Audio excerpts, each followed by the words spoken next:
What's up everybody? We are currently 2 weeks past the Chicago Marathon, and in today's video I'm just going to be recapping my entire experience from flying into Chicago, the whole 26.2 miles, and how I felt about the whole race. So sit back, relax, and enjoy. So my girlfriend and I flew out to Chicago on October 11th, which was a Friday, 2 days before the Chicago Marathon. We ended up landing at O'Hare Airport at around 9:30 p.m. and from there we took a lift to our hotel, which was a Hilton located about a mile and a half from Grant Park, which is where the Chicago Marathon starts. Once we settled in at the hotel, we went to sleep relatively early and woke up the following day at around 7 a.m. We started off the day by going to a bagel breakfast spot, and we ended up getting a everything bagel with egg white omelet, turkey bacon, and cheese. It was a good way to start off the day for my carb load. From there, we went to the Bandit pop-up store to get my pre-ordered race day singlet. Once we got there was a lot of people out front because they were getting ready for their shakeout run. That ended up working perfectly for us because we got to go inside the store without having to wait in any line, got my singlet and bought a hat. So the quick time that we spent there really worked out in my favor because my girlfriend and I had a shakeout run that we wanted to attend at 10:45 a.m. So from the pop-up, we went to the convention center, which I heard a lot of good things about. When we got there, one of the traffic guys was talking with me, and we got inside, and I remember people saying that you kind of have to walk far into the expo to actually get there, but once you get there, everything runs pretty smoothly, which was true. We got inside, we were able to filter through right into my bib pickup area, and then from the bib pickup area, you go inside the actual expo portion where all the vendors are at. You have to walk all the way to the back to go get your shirt and your drop-off bag. After we did that, I did walk around for maybe 10 more minutes, but we really had to leave fast because, like I said, we had the shakeout run. So we took a lift from the convention center to Grant Park, where we got to at exactly 10:45 and were able to do the shakeout run that Eric Floberg was hosting with BPN. I want to give a shout out to all the guys who shaved their legs for this.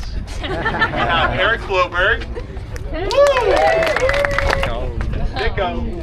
Around here somewhere. There he is. At the shakeout run, I had tons of fun and got to chop it up with a bunch of people. And one thing that I thought was really smart, because sometimes these can be chaotic, but they broke up the large group of people based on their marathon goal pace, which obviously doesn't really matter for a shakeout run, but what it allowed for it to do was to get everybody in a single line formation almost, so it wasn't so cramped up. And during the shakeout run, it was overall a great atmosphere. It was along the water, which was really nice, great weather, no complaints. Got to chop it up more with other people around, Eric Floberg, and just enjoy 1.4 miles out and then 1.4 miles back. That's it. Let's do it. Hell yeah.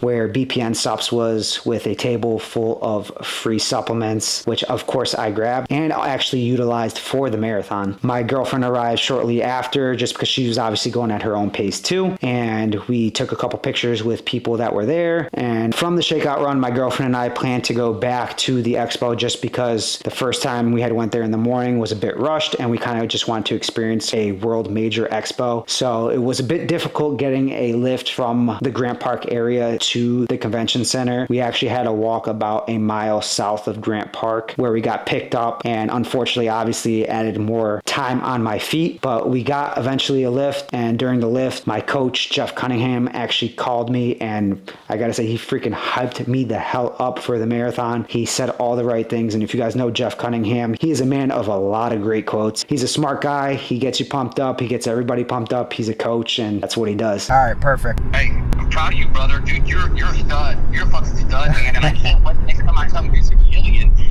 come and see you, man. Heck yeah, man. Let's do it. So we got to the expo again, walked through for about an hour or so, and that wasn't really ideal, to be honest, as well, because I ended up having a total step count of I think around 25,000, which is a lot to do before a marathon. Then from the expo, we got another lift and we went to go get food. I didn't really record a lot of what I ate the day before, but I did hit well over 700 grams of carbs for sure. Once we had lunch, we went back to the hotel, watched some movies, eventually got dinner, which dinner was banging. We went to this Mexican spot and I got a huge burrito, the biggest burrito I've ever seen, probably like this big, this wide, full with rice, full with veggies, full with chicken, and I also ordered an extra side of rice so that I could make sure that I got those 700 grams of carbs. From there, my girlfriend and I just relaxed, watched TV for the rest of the night, and I think we got ready for bed at around 8:30 p.m. I didn't actually fall asleep myself till 9:30 p.m. I usually have difficulty sleeping the night before a marathon, which I think most most people do. But I ended up getting a total of around 5 hours of sleep and ended up getting up around 3:15 a.m. just to get settled in the morning, just be really relaxed and not have to worry about rushing. I had my kit laid out the night prior. I got my coffee ready, took a shower, enjoyed that coffee, used the bathroom, got my electrolyte mix drink ready. I had G1M Sport with a few more electrolytes added to it. And then shortly after that, around 5 a.m., we left our hotel. Ready to rock, baby. Ready to rock. Went to Grant Park and we got there around 5:15. Was a perfect time. Sat against the stone wall right by the security check-in. Had my bread with banana and peanut butter. Pre-race carbs. Don't let me leave with any food in my beard now. No, I won't.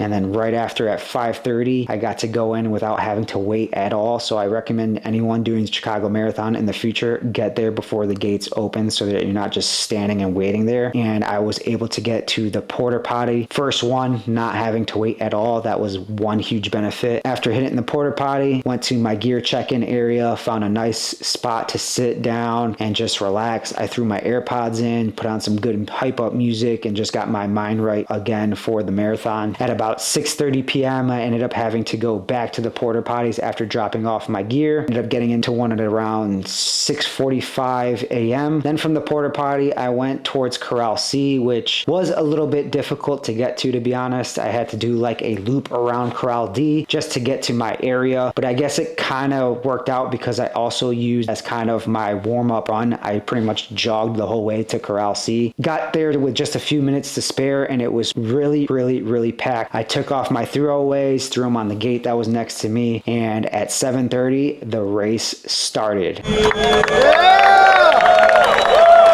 And it took a little bit for it to get going, of course, because the elites start first, then Corral A, then Corral B, Corral C, and then Corral D starts a little bit after. But to filter all those people through, I didn't actually officially begin the Chicago Marathon until 7:41 a.m. That's when I crossed the chip mat that's at the start line there.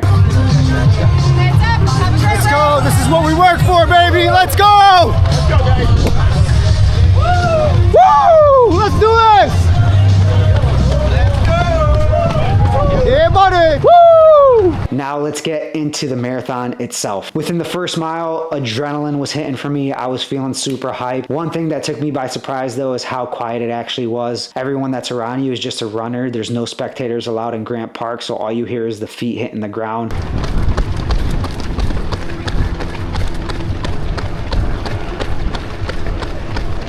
But I was still hyped no matter what. You go underneath the tunnel, you go over the first bridge with the red carpet, and then that's when you're hit with the people energy. All the spectators, everybody cheering is just wild. And one big thing that affected miles 1 through 3 for me is that my GPS watch didn't really work too well. So it was telling me I was going anywhere between a 6 minute to a 6:30 minute per mile pace, which is a big variation in how fast you're going. So I had to kind of go off of relative effort of what I knew 6:20 to 6:30 pace felt like for me based on my training. And so miles 1 through 3 were just kind of coasting, trying to take it easy. Mile and a half in, baby. GPS is all over the place. I think I'm in between like a 6:30 average. Crowds are insane. And because I knew about this issue going into the marathon, one thing that I made sure that I was aware about was obviously starting my watch when I went over the first mat, but also focusing on the time at each checkpoint to know how fast I was kind of going. And one big thing I was happy about is right before the 5K checkpoint, I ended up seeing my girlfriend in a large crowd of people. I did my go-to move, pointed at her, and then added a little kiss.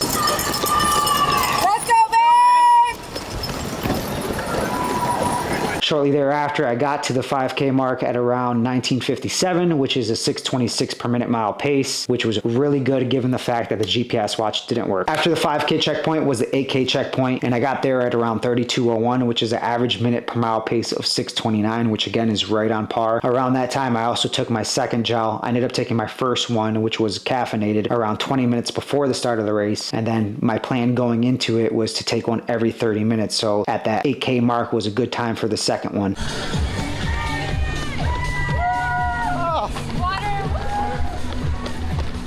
Mr. Water.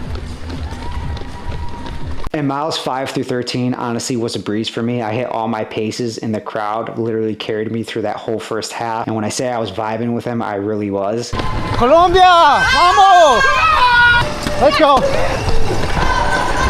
Vamos, Colombia! I ended up crossing the half marathon point at 1:23:52, which at that point an average minute per mile pace of, I think it was a 6:22. 13.1 ahead. Let's go! 13.1 right there. And from the halfway point to mile 21, it continued to be the same exact thing. Just banging away mile after mile after mile, hitting paces that I needed to hit and still vibing with the crowd at the same time.